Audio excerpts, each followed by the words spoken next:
Hi everyone, my name is Stacy Wixall and I'm the director of Macedon Public Library, and today I'm going to talk about how you can use your online library card account. So the first thing you're going to want to have handy to be able to do this is your library card. Now your card may look exactly like this card, or it could be a navy blue card. We have two art styles right now because we're switching into the navy blue color. So get your library card, and I'm going to share my screen and I'll show you what you need to do.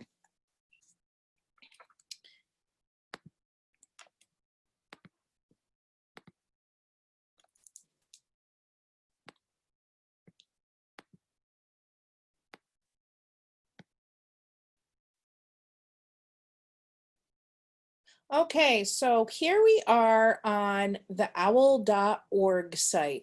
It's really simple to get to owl.org because owl.org is what you're going to type into your browser, and it will take you right here to owl.org.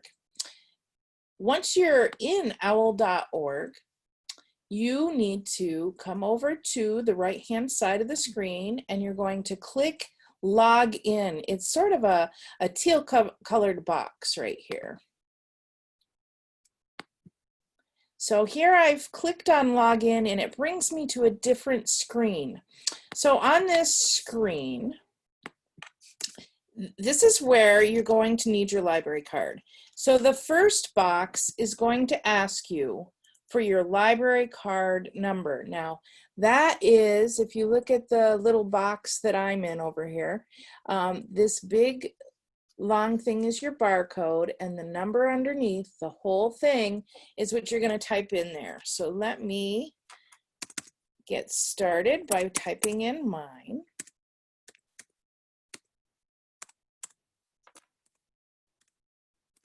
And then your PIN number will likely be the last 4 digits of the telephone number that you gave us when you registered for your library card. So go ahead and type that in.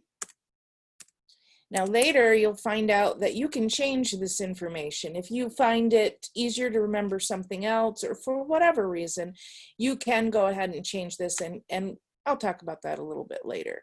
So after you've got your last 4 digits typed in, go ahead and click on login. I do want to point out that if you think you'll be using your library card account a lot and you have a computer that is only your computer and nobody else is going to be having access to it, you could go ahead and click right here to stay logged in. And that makes it kind of nice because you don't have to input all this information every single time. However, you want to make sure that other people won't be using your device because for privacy reasons, you might not want people poking around in your account.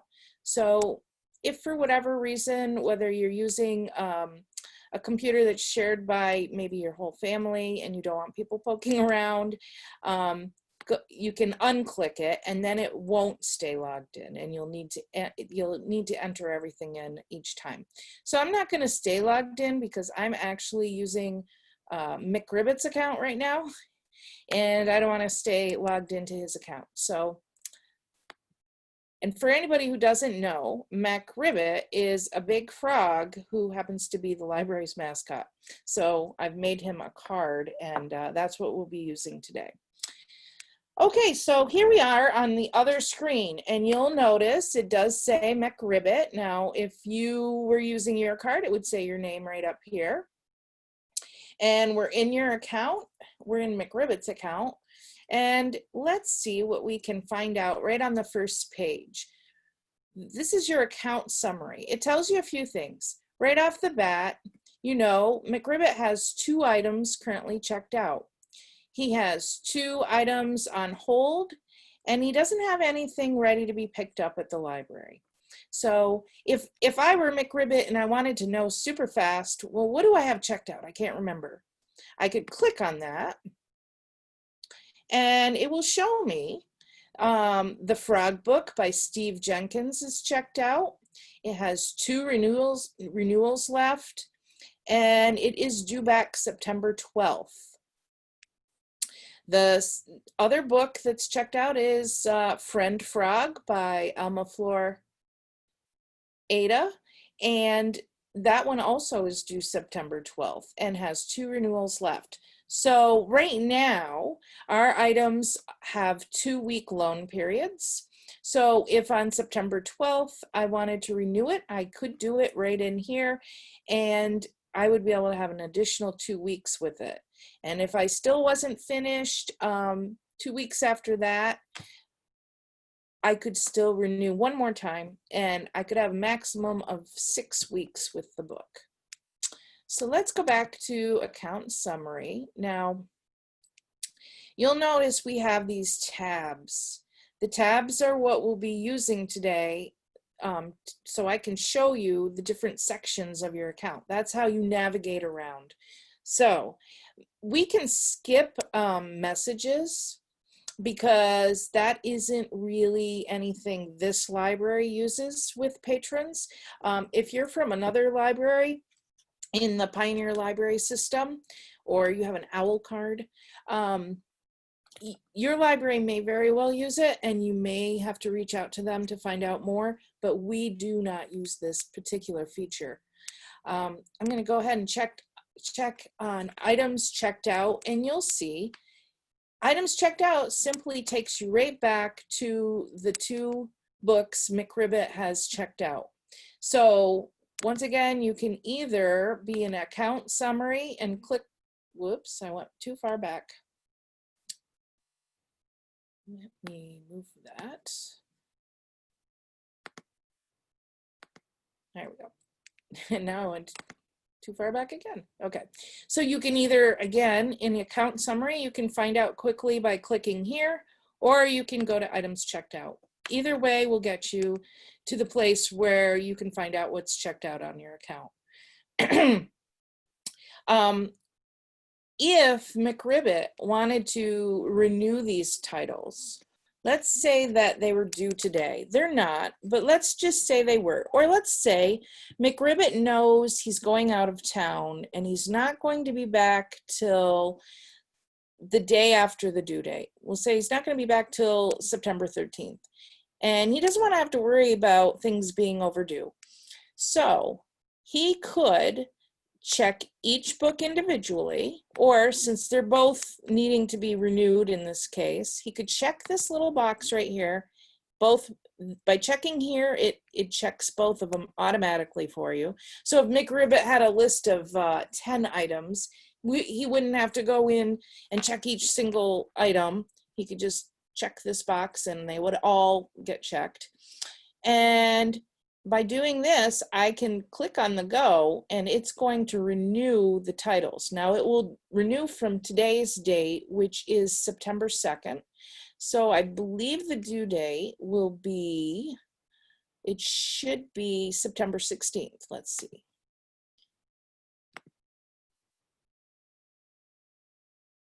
And there you have it. So now these books won't be due back until September 16th. So when McRibbit gets back from his trip, he can hop by the library if he wants and return the books, or he can keep them until the 16th and everything will be fine. And he'll still have a renewal left. So if he's still not done, he can renew them. So that's how that works. And that's really all there is to see on that screen. There's one thing I want to go back again to account summary. And I just want to, before we go to hold, I want to show you, because McRibbit doesn't have any charges on his account, but I did neglect to tell you earlier that if you had any fees on your account, this is where you would find that information out. So if there was a charge, it would be right here. And if you wondered if you had made any payment history lately, that would show up down here. But as you can see, McRibbit is a very good froggy and he doesn't have any charges or any history of payments. So he hasn't had any problems getting things back. Of course, in our library, we don't charge fines on the books. We do bill people if they haven't come back after 9 weeks, then you will be billed for the item because it's assumed maybe it has been lost or something's happened and it's not coming back, and you'll be billed. But if you bring the item back, we waive the bill. And if in fact there's some reason why the item hasn't come back, then you would be asked to replace the material by paying the bill. So just something to know. But ordinarily, if you're a little late, we do forgive fines. So holds. It looks like McRibbit has some holds. It says he has on hold Little Frog and the Spring Pollywogs by Jane Yolen. And it looks like McRibbit is waiting for his copy of this book. Same thing with I'm a Frog by Mo Willems. That one he's waiting for too. That means that the book is somewhere in the system and he hasn't gotten it because either the book is checked out to somebody else and he's got to wait, or perhaps the library that owns the book has not checked their holds list yet and has not pulled that book off the shelf.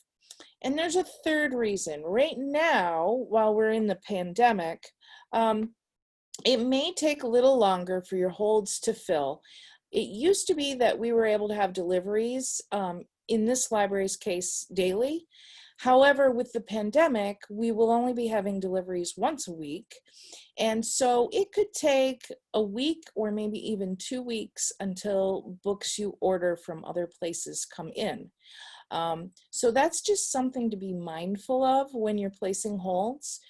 Another thing to know, if the library, if your home library is Macedon Public Library and you place a hold, if the item is owned by this library, then that is the copy that you will get. So the system won't pull a book from another library that has it. It will put you in, if somebody else has the item you want, you'll be in like a line waiting for that book. So as soon as people are finished with the book, you'll get a turn. So it could be you just have to wait for one person, but if it's something incredibly popular, you might have 5 or 6 people ahead of you. So just something to know that that's how it's going to be working.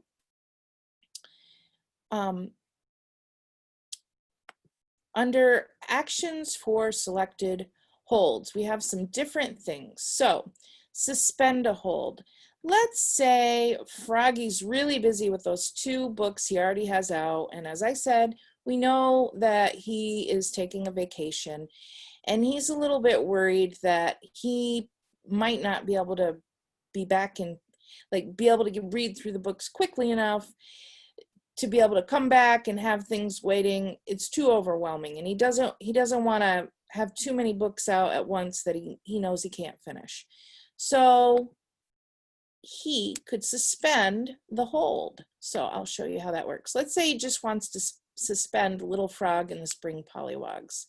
So you'll click here and you'll say suspend, and then click go. And now Little Frog is suspended. That means that when McRibbit, the frog, is ready to read Little Frog, he'll come back into his library account and he'll let the system know he's ready for the hold to actually be filled. Right now, it's just kind of sitting out there, just waiting for him to give the word that he still wants that book. So let's say that McRibbit's back and he's read all the other books and he's ready for this one. Here's what he would do. He would click the box for Little Frog and he would click on the drop-down menu and then say activate and click on go and watch what happens. Now he's waiting for a copy again. So activate puts the hold back on, and then as soon as it gets filled, you'll get contacted by your library and you can come and pick it up. Now let's say that Little Frog is on vacation. He's visiting another frog relative, and lo and behold, he decides that he wants to stay for a couple months. They need some help, and he's not going to be back for 2 months. So he doesn't want his holds coming if he's not going to be here. So Little Frog can check off both these holds, and he could suspend them, but he thinks to himself, you know what, he really wants to read them, but he's not sure for sure when he'll be back, and it'd just be easier when he gets back to go ahead and place the holds all over again. Like, he doesn't want them hanging out there waiting. He just wants them canceled. So he just clicks them, and he clicks cancel, go. And now McRibbit doesn't have any holds to worry about while he's away. They've all been cleared. And that's a way you can cancel holds if something comes up in your life and you realize you're not going to be able to read the books and you no longer want them. You can go ahead and cancel them. Okay, so now we're going to go over preferences, which, holds history. Before we go to preferences, holds history. So right here, if McRibbit's a pretty new patron, so he doesn't have a holds history. But once you've been a patron a while and you've been placing holds or making requests for other books, your holds history will be in this section. That's if in preferences, you have made it possible to keep that information. So let's first look at preferences, and we'll hop back to that topic. So under preferences, you can see that all the information that you would give us when you apply for a library card is listed. Now, if it's all in black, that means it's fixed information. You can't change this information from your end. However, there are some things you can change. Your username, which is that big long barcode we talked about earlier, you could change that. Maybe you find that cumbersome to type in that big long number. If you want to change it, you would click here, and you could,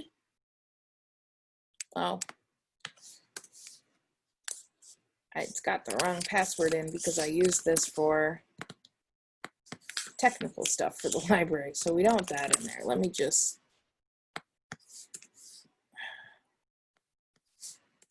okay, so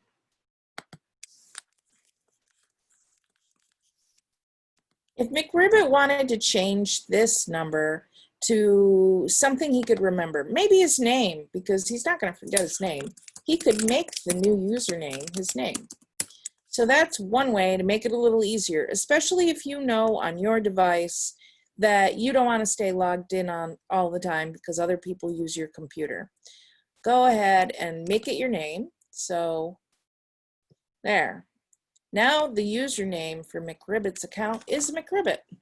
And then let's say you don't like your password because maybe you don't feel comfortable with the fact that it's the last 4 digits of your phone number, and that's just the default, and you want to make sure that your account is kept very private. You can go ahead and type in the current password, which is the last 4 digits of the phone number. Put in a new password, and I'm not going to do it because I don't want to forget McRibbit's information, but you would type in whatever you want in this box and type it in again. Again, click submit, and it would go ahead and change that information for you. So that's how you can change your password to something else if you want to. Your email, we highly recommend that if you change your email address, that you come into your account, change that. So you'll click on change, and you'll put in your password, and then you'll put in whatever your new email is. And that's a really good thing to do because it keeps your account updated. And if you're a person who likes to place holds, one of the primary ways that we notify you of a hold is through email. So you don't want your notifications to go to an email that you're not really using that much anymore, or Maybe you've totally changed emails. Try to remember to change that on your library card account so that you'll get your notifications. Okay. And then under here, all these things are in black. So that's your barcode number. It tells you your home library is Macedon, which is important to know. This is the library that your requested items will be sent to when you place a hold. So if you know that you really don't want all your items to go to Macedon Public Library because maybe, let's say you work in Newark and you know that you're a teacher in Newark and you know you're going to pick up all of your items from Newark Public Library, you may want to get in touch with Newark Public Library and have that home library changed to Newark. Or you could tell us and we could change it as well, just to make it easier. So when you place holds, you don't have to remember to change where the pickup library will be. But if you're happy picking them up here, then you wouldn't have to worry about it. It tells you when you made your library account. See, I made this for McCribbit quite recently. And it tells you when your account expires. Now, sometimes this disturbs people. They think, oh no, my account is going to expire and how much do I have to pay to get a new one and all sorts of things. It doesn't cost anything to have a library card. Unless you lose your card, we might charge you a small amount to replace it, but normally there's no charge. This is just an expiration date that tells us, and it tells you that we're going to be asking you on this date, and you'll probably get a notification a bit before the date, that you have to come in and you're going to verify all these things that are in black. Like, has your phone number changed? Has your address, your physical address changed? We just need to know these things because maybe we need to get a hold of you for some reason. And if the information on your account isn't updated, then we may not be able to get a hold of you. So that's all it means. Nothing to panic about. Just come into the library, bring in your driver's license. We may ask you for ID, and then we will go through the different areas and just make sure all of your information is indeed correct. And that's all there is to that. So don't worry about this scary expiration word. It's not that scary, really. Okay, so now I'm going to go look back up here. So we're in the Preferences tab, but then we have some what I call sub-tabs. So this was personal information. Then we have notification. Let's see what happens here. Excuse me, my throat is dry. So in this section, you can find out how you'll be notified if you do make a request or a hold. So do you want to be notified by email if your hold is ready for pickup? If so, go ahead and check this box. Do you want to be notified by phone if the hold is ready for pickup? Go ahead and check the box if that's what you want. It's helpful if you just have one checked. So McCribbit really likes email because he doesn't have to miss anything if he gets an email. And so he likes it on email because that's the most reliable way for him to get his notifications. So he likes that. Now, he might have used to like to have a text. Right now, while we're in this pandemic situation, text is not an option. But someday, once we get through that, you could choose to click in this box and fill in this information, and you would be able to get a text notification when your holds are ready. But again, right now, that's not one of our options. You can also check this box down here. It says email checkout receipts by default. That means when you come in the library and you check out your materials, rather than having to worry about keeping track of the little piece of paper we give you as a receipt, you can check this box, and then anything you check out, the receipt will come right to your email that you've given us, and you won't have to worry about losing that receipt any longer. So that's a very handy and actually newer feature that we offer. So I'm going to save this information because McRibbit would like his receipts emailed. So next is search in history. So this is when you're searching in the catalog, how much information would you like to come your way? So by default, if you're searching 10 book titles, 10 different books, if there are 10 in the system, all 10 will show up on a page at a time. Now, if there are only 3, then of course only 3 will show up. But if there are 10, 10 will show up. If there happens to be 50, that means you would get 5 pages with 10 on each. But maybe you would like to have fewer items. Maybe you like to make your font really big on your computer, and it would just be better to have less on your screen at a time. So you could go ahead and change that to 5. On the other hand, maybe you do a lot of research and you like to have really you don't want to have to keep clicking. You would just like the results all to be as much as possible on the one page. You could go ahead and click 50 if you wanted, or 25 or 20 or 15, and that's fine. Or you could just stick with 10. So that's just a nice little option that can make things a little bit easier when you are searching for materials. When you're searching, you can choose to search an individual library of your choice, or you can search all the libraries at once.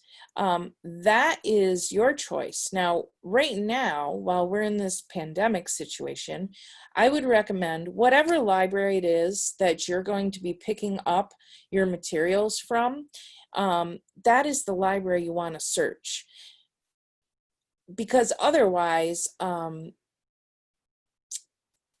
you'll end up in a situation where you'll have to go a distance to get your materials. So I recommend that you make your library here the one that you go to. So in McRibbit's case, it is Macedon. And then your preferred pickup location right now should be matching. Now, you might want to play with that differently once we get through the pandemic and things are flowing as they used to, but right now I recommend they're both the same. Now, here's some interesting items that some people really love these features. So, did you know if you check this box, you could keep a history of all the items you've checked out. Now, why would you want to do that? Because if you're a voracious reader, sometimes you read so many books that you might see a book and think, have I read that book? If you keep your history of checked out items, it's a quick and easy way that you can look and see, oh yes, I did read that that 10-year-old book by James Patterson. I've forgotten, but I did read it. So a lot of people really like that feature. Same thing, we just talked about holds not long ago. If you want to know all the holds that you've placed, if you want that history, you would check this box, and then anything that you've requested will show up in this history. And then we haven't talked about lists yet, but there is a warning that comes up if you're adding a book to a list that's actually only temporary and not a permanent list.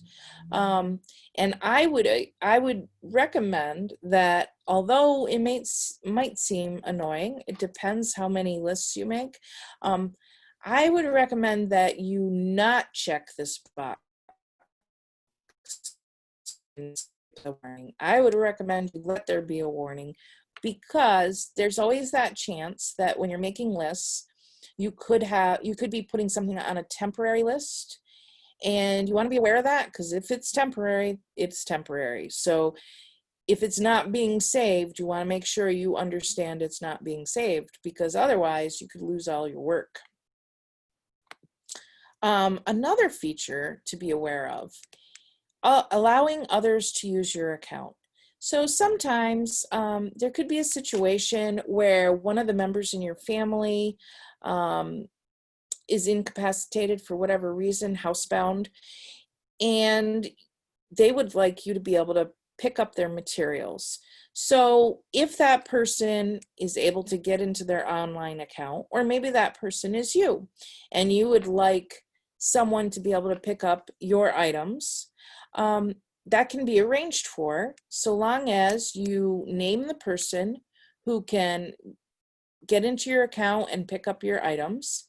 You can check off here what you're giving them permission to do. So do they have permission to place holds for you? Do they have permission to pick up your holds? Do they check out your items and bring them home to you? And do they have permission to actually know what you've had checked out? You can decide how much permission that you want to give this person by checking these boxes, and then you'll save it. And then that's a way that you can give somebody, it's almost like power of attorney in the library. So you want to think it through carefully. You want to pick somebody that you know you can trust really well. And that's just another feature we provide that hopefully will make it easier for people who can't get to the library easily. Okay, so now we're going to move on to lists. Now, I didn't save in the last screen because this is McRibbit's account, and I didn't really care if I saved those features.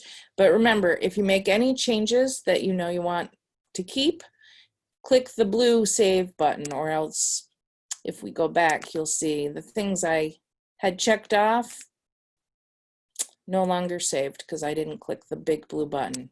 Always click save. Okay, so my lists. So you can now make lists using Evergreen, and it's really handy, especially let's say you like to read a lot and you want to make lists about particular topics that you're interested in reading, or maybe genres, like maybe you really like mysteries and romances.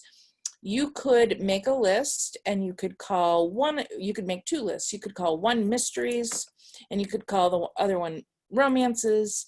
And whenever you are searching and you see things that you know you want to read, but you can't read them all right now, you can put them on your list and they'll be there. So then when you're ready, you can go ahead and come into the library and check them out. You can place holds, but you'll have these lists of things you really want to read, and it's really a nice thing. Another group of people who really like lists are people who teach, because you can make lists of different books that you know work really well with your curriculum, and you can make permanent lists so that whenever you're teaching, you can go ahead and refer to your lists, and those lists will be there as long as you keep them. So from year to year, class to class, you have your lists, and you don't have to keep starting over every time you teach your courses. So teachers really like lists too. And I'm sure many people have lots of different reasons for lists, but those are two groups that really like lists. So before I show you my lists, right here, it's just like with searching. You can decide how many lists you want to show up, and you can decide how many items will show up per list page. So just like with searching, if I click here, you know, do you want 10 lists on a page, 15 lists, 20, 25? That's up to you. And then how many items will be on each page, and that's the actual list items, the book titles. You can have as few as 10 or as many as 50, again, or anything here in between, and that's just personal preference. So I'm going to leave McRibbit's alone, and we'll click on this last tab, which is my lists. And here's where you do it. So let's say, well, first of all, let me show you the list that I already made on McRibbit's behalf.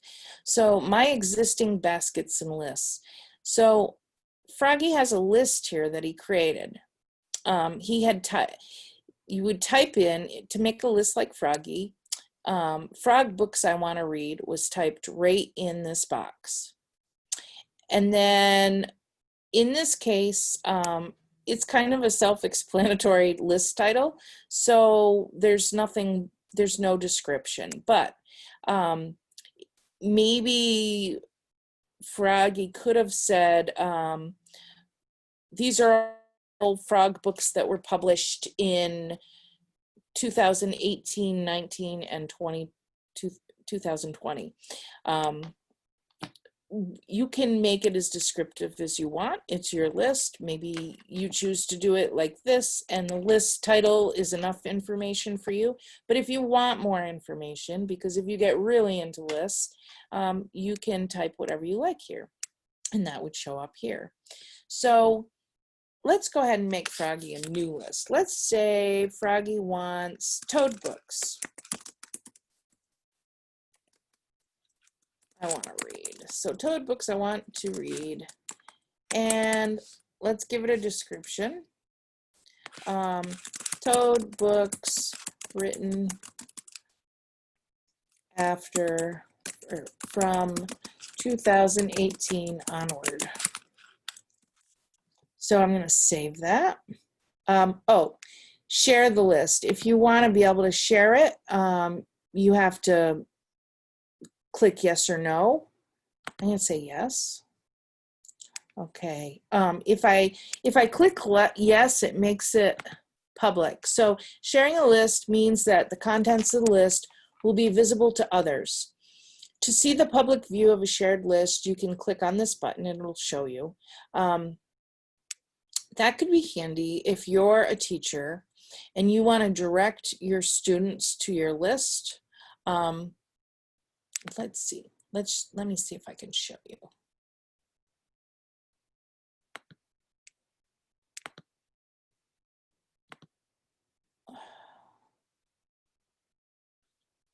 Oh, sorry.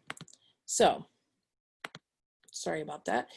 So, I'm going to save this list and say that it can be shared. And then I am going to show you the two different lists. So here's the frog books he wants to read. Under share, if I click share, this one doesn't really do anything because he didn't choose to share it. But let's look at the toad books. Let's go back.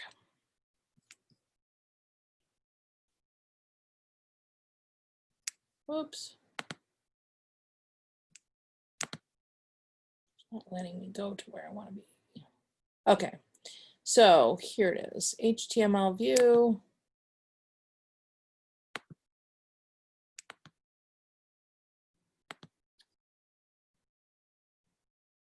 And I am not, here we go. So Frog doesn't have any toad books in here because I just made the list and I haven't chosen anything for the list. So let me show you how that works really quickly. I'm going to come up here, and remember, we're actually in owl.org, which is where you go to search for books. So the search box is right up here. We're going to say toad, and that's the keyword. And he only wants books. So I'm going to choose all books and just from Macedon. So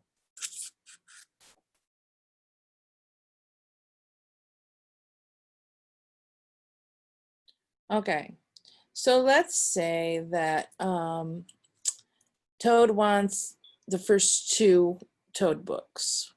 Okay, so there's this list: frog books I want to read and Toad books I want to read. So obviously he's going to choose the Toad books. So he's going to choose that. Whoops, and then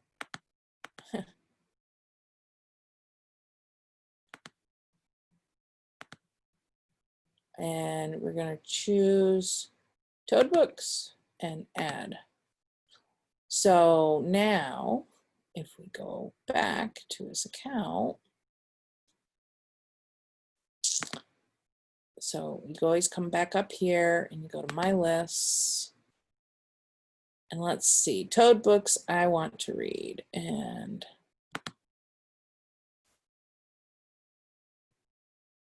uh-oh, it looks like it didn't take. So I'm gonna have to do it again. Not a problem.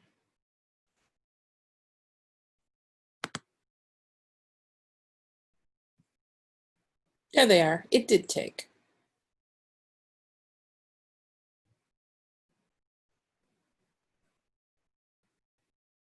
So he's got Commander Toad in the Voyage Home and Commander Toad in Space.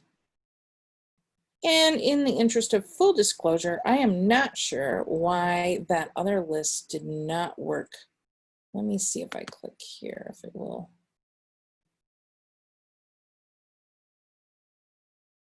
Nope. So we're gonna go back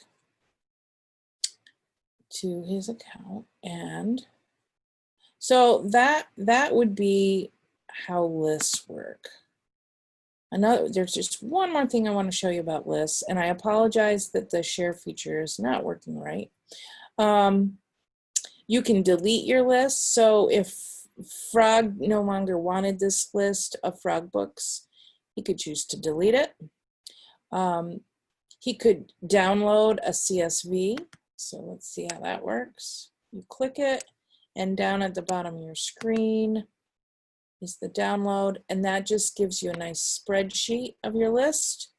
So he's got quite a few things on his Frog book list, and they're all on this spreadsheet. You can make it so it's easier to read, and you could print it.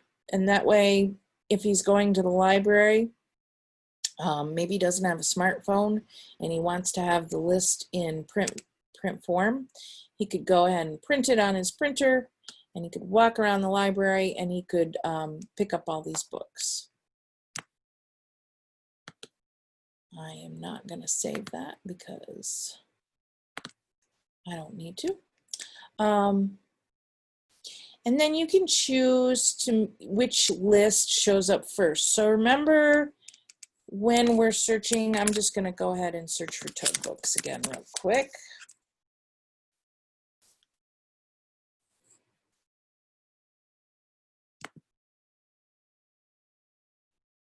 Oh, I'm in my basket. Hold on here. Let's go back to my account. Okay.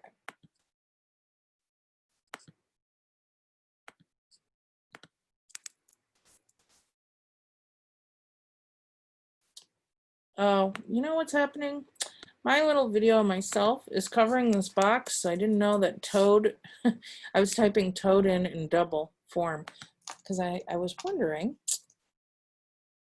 So I'm looking for Toad books again.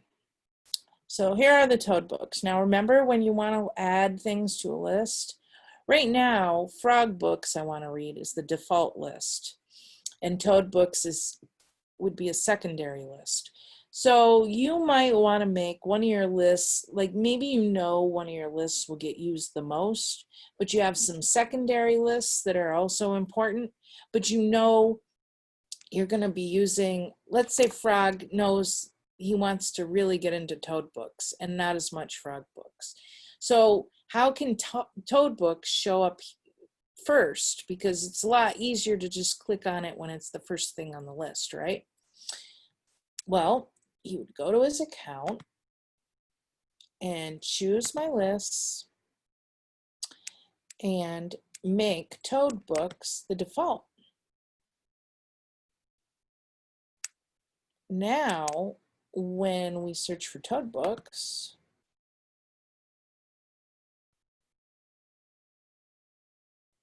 it's being slow. It should, yep, Toad books got switched to the top. So that's all that means. So I hope that everyone out there gives this a try. Go in to your library card account. Remember, it's easy. You're just going to use your card And your barcode number, if this number scares you, go ahead and change it to something like your name. And then if you want to change your password to something easier for you to remember and a little more secure, since everybody has the option, the default option of the last 4 digits of their phone number being the PIN number, I would recommend you change that and go in and start placing holds, start making lists, lots and lots of lists for things you want to read, things you want to use in your classroom, whatever it might be. Maybe you're doing research. Make your lists. It makes life so much easier. And also, if you're a voracious reader and you have trouble remembering all the different things you've read, go ahead and make sure you save your history, and you will never have to wonder again or check out a book and get home and read a chapter and go, oh, I know I didn't realize it, but I've read this. I hope you have fun with all this information and that it makes life a lot easier for you. And thanks for tuning in. If you have any questions, go ahead and email Macedon Library Director at owwl.org, and I am happy to try to answer any questions you might have. Happy reading.